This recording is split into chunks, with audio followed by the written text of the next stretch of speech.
हनुमान जी जब लंका की अशोक वाटिका से सीता माता द्वारा दिया गया चिन्ह लेकर वापस अपनी वानर सेना के शिविर में लौटते हैं, तो वानर सेना उन्हें देखकर अत्यंत आनंदित हो जाती है। उनके साथ लाए गए सीता माता का चिन्ह देखकर श्री राम अत्यंत भावुक हो जाते हैं। उनके हृदय में सीता माता के संदेश का गहरा प्रभाव पड़ता है। यह प्रसंग श्री राम और महावीर हनुमान के बीच अटूट निष्ठा और भक्ति के गहरे भाव का प्रदर्शन करता है। श्री राम ने हनुमान का आभार प्रकट किया, फिर मिलकर लंका पार करने की योजना बनानी शुरू की। सेना के लिए सबसे बड़ी चुनौती लंका तक पहुंचने की थी।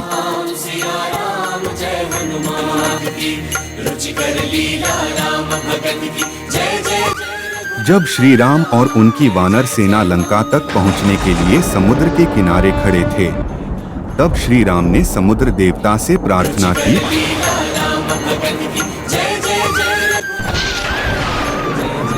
श्री राम के इस आग्रह पर समुद्र ने कोई उत्तर नहीं दिया और न ही उसने रास्ता दिया।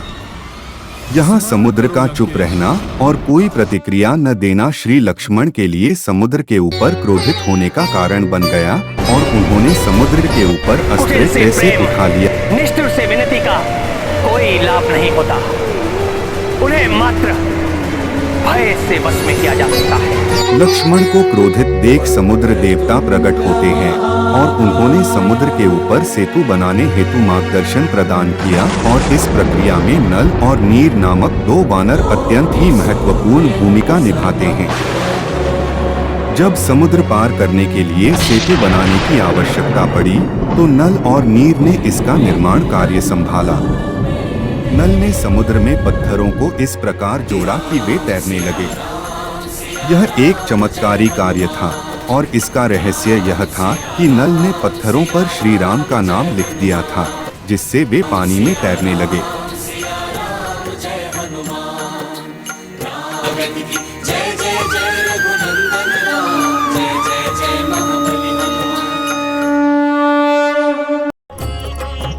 श्री राम और उनकी सेना लंका पहुंचती हैं, तो वे रावण से शांति की उम्मीद करते हुए एक अंतिम संधि प्रस्ताव भेजने का विचार करते हैं। इस प्रस्ताव को लेकर श्री राम ने अपने विश्वासपात्र अंगद को रावण के पास दूत बनाकर भेजा। अंगद ने रावण के पास जाकर उसे श्री राम का संदेश दिया।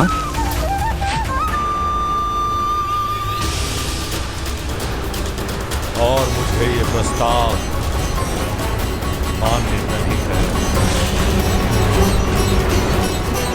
इस तरह संधि प्रस्ताव विफल होने के पश्चात अंगद अपने शिविर की ओर चल पड़े। अंगद ने लौटकर श्री राम से रावण के द्वारा किए गए व्यवहार और संधि के असफल होने की सूचना दी। यह घटना रामायण में यह भी दर्शाती है कि शांति और अहिंसा की राह उत्तम होती है, किंतु जब शत्रु अहंकार और अन्याय में लीन होता है तो हिंसा एवं युद्ध ही निर्णायक होते हैं। यह घटना रामायण के एक अत्यंत महत्वपूर्ण प्रसंग का अंश है, जिसमें श्री राम ने विभीषण को गले लगाया और उन्हें आश्वासन दिया। जब विभीषण रावण के अत्याचारों से तंग आकर श्री राम के पास पहुँचे, तब श्री राम ने उन्हें गले लगाकर उनका स्वागत किया और उन्हें आश्वासन दिया कि वह अब पूरी तरह सुरक्षित हैं। श्री राम ने कहा कि धर्म का पालन करने वाला व्यक्ति कभी असहाय नहीं होता। यह संदेश श्री राम के विश्वास, धैर्य और उनके सशक्त नेतृत्व को प्रदर्शित करता है, जिसमें उन्होंने अपनी पूरी सेना के साथ धर्म के पक्ष में खड़े होकर युद्ध करने का निर्णय लिया।